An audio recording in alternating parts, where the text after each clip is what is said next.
Operations Director, Bhargav Reddy in Bangalore. I'm sitting in Singapore and we're welcoming Dan Bowman, who's a critical business partner and based in Jakarta and an expat of Jakarta for the last 30 odd years. Dan, today, thanks for coming on. I just want to quickly chat about the Omnibus Bill and what it means to businesses and FDI, particularly the chance of unrest escalating. And then perhaps we can discuss how businesses should be handling this unrest, but also what it means on the longer term in terms of your union movement and FDI. Thanks. Well, thank you, Paul. Yes, I'd like to just give a brief summary of the Omnibus Law, if I could. The Omnibus Law was passed on October 9th.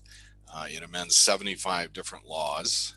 It is incomplete because it requires 30 government regulations, which are a subsidiary form of lawmaking in Indonesia, in order to be implemented. There are many things in the 905 pages of the text that are unclear, and the law won't be completely understood until all the implementing regulations are in place. The law has been a major subject of controversy in Indonesia, but as we'll get into in a second, that controversy is not deep-seated. It is a political expediency from potential candidates in the 2024 election. The Omnibus Law could be said to be modestly pro-business. It has been portrayed as a betrayal of the worker to the capitalist class by certain left-leaning groups in Indonesia, but in reality, it is not. It does not make major changes to many laws. It is pro-business, and it will make business slightly easier to carry out, but it is not a concession in any sense, or a return to the Suharto era. The Omnibus Law, when it was passed, was subject to numerous protests in Indonesia. It was an interesting grouping of protesters. There were the communists and there were the Islamists, who are normally bitter enemies, but they grouped together along with labor unions in order to foment some protest across the country. To the outside world, this looked like it was a deep-seated protest movement. In reality, it was a show protest that was funded by a political grouping called Kami. And Kami is a grouping that hopes to do well in the 2024 election. It is funded by very wealthy Chinese interests, and it has a former general, Gatot Nurmantio, at its head. And the point of funding the protests was to send a message to the government that the Kami grouping was to be seen and wanted a share of political power. In that regard, they were following a game plan that was set down by Prabowo Subianto, who is now the Minister of Defense, who mobilized hundreds of thousands of pro-Islamic protesters in a grouping called PA212 about a year and a half ago, in order to protest the governor of Jakarta, whose name is Ahok, and they were able to bring him down. As part of the negotiation to calm down that particular protest, Prabowo negotiated a position in the government as Minister of Defense, and these latest protests against the Omnibus Law are meant to repeat that particular success, but for this grouping called Kami. The changes in the Omnibus Law are numerous, but they're small, and they're very, very hard to track because the law is it is not separated by sections. It refers to the law that is amended, and then it just makes small changes to the various laws. So it's very hard to track where the changes are occurring. I'm going to cover just quickly the major controversial part of the law, which is called the labor law. And most of the protests centered on the labor law, mainly because that was of concern to both the communist movement and to the labor union movement. There are modest changes. It is slightly easier to hire expats. there's an exception made for technology companies. You don't have to put together a manning table and get approval for it. Workers can now be employed for unlimited terms under employment contracts, which was a way of avoiding severance in the past. But interestingly, the labor law now makes severance possibly payable under employment contracts, which means that it's actually pro-worker. Workers can increase their overtime an hour a day. There is a pro-worker provision in there, and the termination payments now have a priority in bankruptcy, which is a very positive change for employees. Small and medium business enterprises no longer have to pay minimum wages. But the big one is that severance is now capped at 9 months instead of 18 months. Although, again, this law gives something back to employees. Resigning employees may now be entitled to some sort of severance when they resign, not when they're terminated. So all in all, the labor law changes, like much of the omnibus law, are basically cosmetic. They are fairly pro-business, but what is very interesting about the law is that what it doesn't say.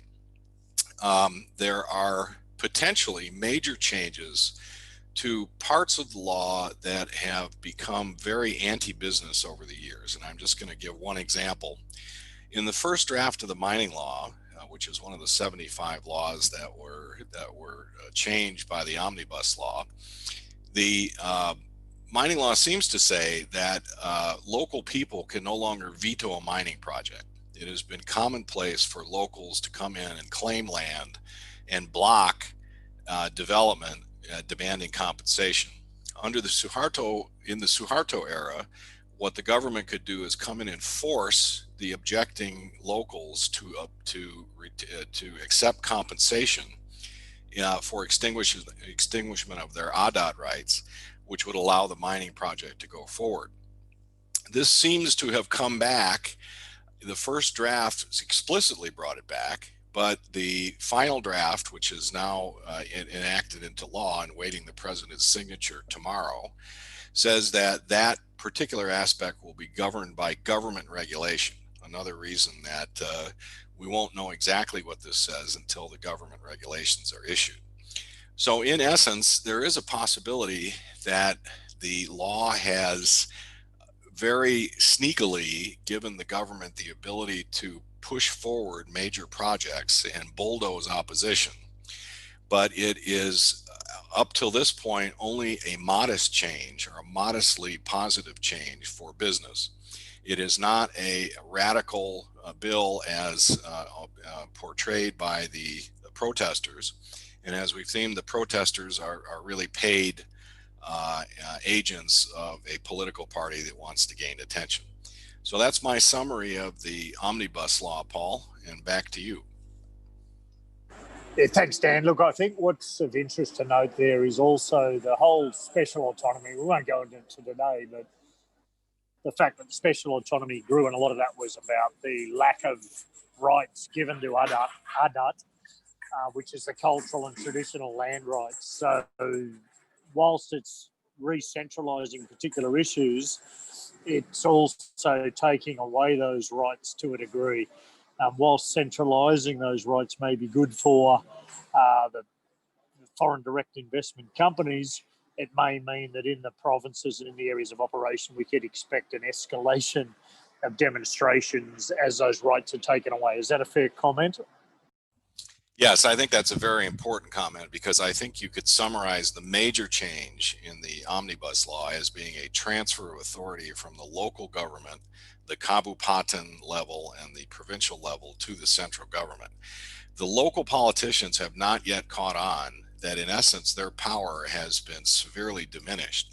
And of course the power to create permits creates payments, which means it's going to hit these guys in the pocketbook. When that finally hits them, you may see real protests. You may see local administrations, putting together some real protests, and that is what could give this thing legs. The protests that were organized by Kami have died out there is a recent article that indicates, and I put in a previous report, that Tommy Wanata, who is a Chinese financier here, was financing Kami. He apparently received a very strong warning from the government, and Kami reversed its position on the omnibus bill, so that their protest is dying down. But you are absolutely correct. Once the locals figure out their power has been diminished, they will probably be protesting, and they probably will be resisting any kind of business that comes into a local area claiming that it has approval from the central government. And then, of course, so we've got a situation where we've got continuing demonstrations by the likes of unions that don't really understand the long-term benefits. We've got potential conflict and agitation from the frustration this may cause in the provinces and at the region level, which is the subordinate areas underneath the provinces. How do you see this playing out at the national level politically? Who are the main winners and losers as we look at life after it's passed and even after Jokowi? Well, clearly the big winner is the central government bureaucracy. They were asked to eliminate anti-business portions of the law, and they used the opportunity to basically give themselves more power. So they are clearly the big winners. Jokowi is also a winner because he backed this, and he is looking at this as a way of incenting investment in an economy that is having a lot of trouble. However, the substantive changes are so modest, it is unlikely that it is going to incent major foreign investment unless the regulations come out and they basically give the government the ability to bulldoze projects through, like they did, for example, with the Freeport project, and just simply sign an investment contract and eliminate all dissent and just push it forward. If that happens, they may get some serious foreign investment. And look, I mean, whilst the Omnibus Bill is well intended, it is complex, but from a foreign investor's perspective, you've still got the whole underlying issue of, whilst this is centralising some aspects, it's not removing a major obstacle. It's moving a bit of the bureaucracy, but it's not overcoming two major factors. And I'll get you to comment on these. One is the bugbear that is corruption, and also the actual fact that the legal system is largely corrupted and also not separate from government influence. Yes, that's absolutely correct, Paul. The issue of corruption is one that has grown, especially out of autonomy, because there is now corruption at every level, and because you never know if you actually have a permit to do something or have a revocable permit to do something. Businesses end up paying 15 to 20% of their costs in corruption, and it is really hampering business. Now, what the government is hoping, I believe, with centralizing in the central government, is that they will centralize corruption, and they may be able to do that. They have a push to have online licensing and the like, but it's very uneven. So the corruption is definitely going to continue, but one of the aims of the law is to centralize it so that only the central guys get paid. Now, if they take the omnibus law to its logical extreme, let's take mining as an example, they would go back to the contract of work. And the contract of work is basically a contract that is subject to international arbitration between the investor and with the government. And that is something that has attracted investment. If they get to that point, then the corruption can really be centralized, and they can do things like was done in the Freeport deal, for example, where 10% was given to an associate of the president in return for the contract. And that is sort of the holy grail for investment. We don't know if they're going to get there yet. Now, in terms of the legal system, of course, is incredibly corrupt. You can never win. And unless there is international arbitration and the venue is moved outside of Indonesia, no one is going to do a long-term capital project in Indonesia. And that's another aspect of the contract of work that attracted investment. So they still have some homework to do. And I'm sure actually that they know that this is an issue, and politically they're trying to undo all of the legislation, or a lot of the legislation that was passed since the Suharto era, and go back to a centralized system so that investors feel comfortable to come back. Look, Dan, finally tonight, I guess the point that's really concerning is the fact that everybody in Indonesia is focused on this omnibus bill like it's a dynamic changer. But if we really dig into it, Indonesia is still very much inner looking. It's failing to actually understand that it has to compete against what are the laws and bills and simplicity in competing economies, some of which are in Southeast Asia, Thailand, Vietnam, on IT type things, Singapore, but also the monoliths of South Asia, Bangladesh, India. Do you think Indonesia is maturing in any way to understand that it has to compete on an international scale, or is it continuing to be inward looking and trying to balance all these competing forces internally? Well, as a democracy, it has things that are pushed by the president, like the Omnibus Bill, which is a half step in favor of business. And then just today, they passed another nationalist law about researchers, which makes it extremely difficult for foreign researchers to come to the country to undertake studies, because there is a nationalist feeling that foreign researchers are stealing Indonesia's intellectual property, which hasn't been created yet. So the answer is that there is an understanding of certain elite groups. I would say the head of Golkar, and I would say that one or two others, the head of Gerindra, who's also the Minister of Defense, understand they need to go back to the Suharto era, or they're not going to get big investment. The Jokowi grouping still clings to a very nationalist and populist view of investment, that if they make these minor changes like the Omnibus Law, Indonesia is so attractive, businesses will just come, and clearly that's wrong. And then, of course, we have the incredible bias of the current government toward China. And the government feels that's its ace in the hole, and that it doesn't need to attract Western foreign investment because it has China. Just 2 days ago, the head of the new USAID, there's been a merger of several organizations in the United States that purports to have a $60 billion investment fund, came to Indonesia to offer funds, and the person who was offering is the roommate of Jared Kushner, who's the president of this fund. He went to one of the senior government officials, Luhut Panjaitan, and said the U.S. would like to invest, and Luhut's response was, well, we don't really know you guys very well. Our friends are China, and just leave the money at the door. So there's a very spotty, inconsistent view toward foreign investment. And until probably there's another election, I don't think that's going to change.